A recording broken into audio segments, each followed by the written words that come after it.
Hello friends! Welcome po muli sa Buhay Senior TV channel. Sa video ito, i-share ko sa inyo ang pinakamabilis at pinakamadaling paraan kung paano mag-share at mag-add ng CCTV camera sa ating B380 Pro app.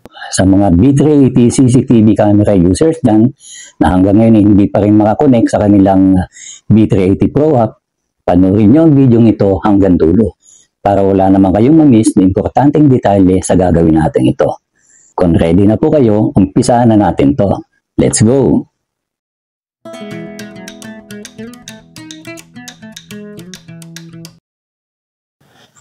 Okay, to start, ito ang dalawang phone na gagamitin natin. Parehas na silang may naka-install na B380 Pro app. Ito naman ang phone na unang ginamit ko sa pag-install at pag-setup ng B380 Pro CCTV camera.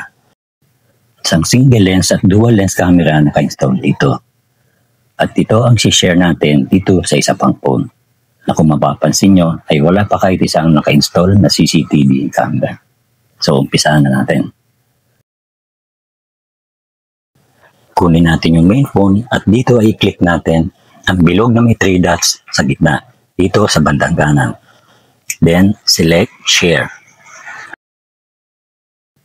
I-click lang natin ang allow control itong nasa baba. Then, i-click natin ang confirm. Okay, dito, basahin natin mabuti yung important node. Then, i-click natin yung I know. So, after natin maklik yung I know, lalabas sa screen natin ngayon ng isang QR code. So, itabi muna natin ang main phone. Kunin ang second phone at gawin na natin ang susunod na step. I-click ang plus sign dito sa bandang taas, then select add camera. Lalabas ngayon yung scanner. Ito ngayon ang gagamitin natin para ma-scan yung QR code dun sa unang phone. So scan natin.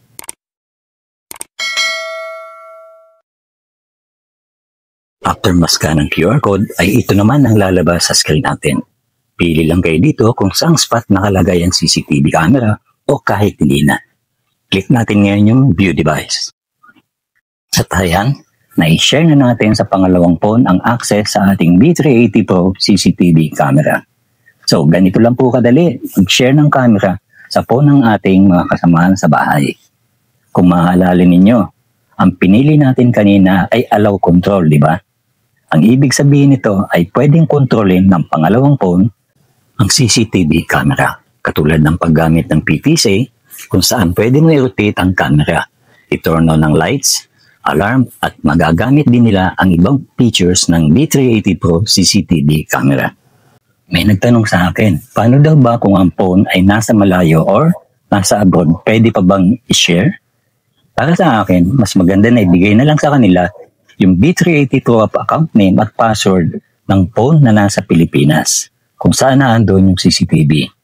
Ang kailangan nila lang gawin ay mag-download sila ng B380 Pro app sa phone nila. Pero hindi na sila mag-register kundi magla-login gamit ang account name at password ng phone kung nasaan ang CCTV camera. Panla na lang po ha, magla-login na lang sila. Ang next part ng ating video ay kung paano ang best way ng pag-add ng camera na 100% successful. Madami na kasi ang hindi magamit ang kanilang CCTV dahil hindi sila makapag-add camera at sa mga iba't iba pang problema. Una, buksan ang B380 Pro app sa phone natin. Tapos i-click ang plus sign sa bandang taas. Then select add camera. Paglabas ng scanner, scroll lang tayo pababa. Then i-click natin ngayon yung more ways to add camera. Then select natin yung Wi-Fi camera. Next, select naman natin yung QR code connection. Ito na lalabas sa screen natin. Basahin po natin ang note na nakapula. Your device may not be able to connect to this Wi-Fi.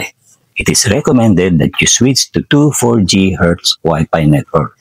So, kailangan natin palitan ng 5G to 2 4G network kasi ang CCTV camera natin ay 4G supported lamang. Dito kadalasan nagkakamali ang karamihan sa B380 Pro CCTV users. At dahil hindi nga nila ito pinilitan, kaya connection failed lagi ang resulta. Ngayon, i-click ang arrow na ito sa bandang kanan. Then, piliin ang Wi-Fi network na 2 to 4G. So ngayon, ang makikita mo dito sa box ay 2 to 4G network na at kasama na rin ang kanyang password. Next ay i-click natin ang confirm. Then, confirm ulit. Ngayon, i-click muna natin yung I know at lalabas na yung QR code. Ihaharap natin ito sa lens ng CCTV camera na may layong at least 20 centimeters. Antayin lang natin ang voice prompt na receive configuration information. At hintayin uli ang voice prompt na network connected. Network connected. Once na narinig mo na ang voice prompt na network connected, i-click na natin ang I heard network connected.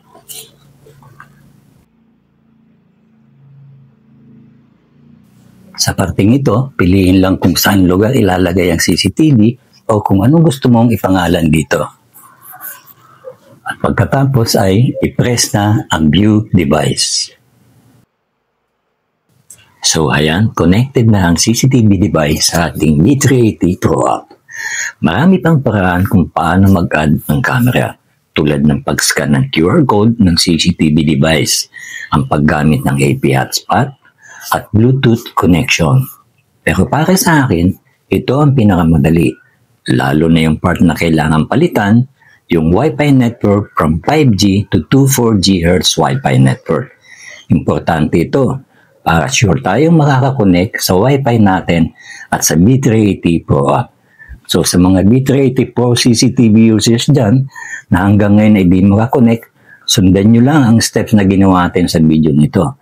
At sure akong makakakonect din kayo.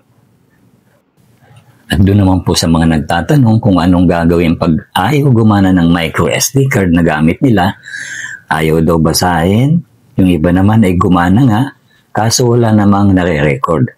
Abangan nyo po sa susunod kong video tulad ng how to resolve SD card issues on your B380 CCTV camera. Magkita-kita na lang po tayo doon. Sana po ay nakatulong ang video ito sa inyo at kung may mga katanungan pa kayo ay pakilagay na lang sa comment section below. Kung bago ka lang sa channel ko, ako nga pala si Jimmy at kung nagustuhan mo naman ang video ito, baka pwede naman bigyan ito ng like, mag-comment at mag-subscribe na din sa maliit na channel ko. Pakiclick na din ang bell icon para updated kayo sa mga susunod ko pang uploads.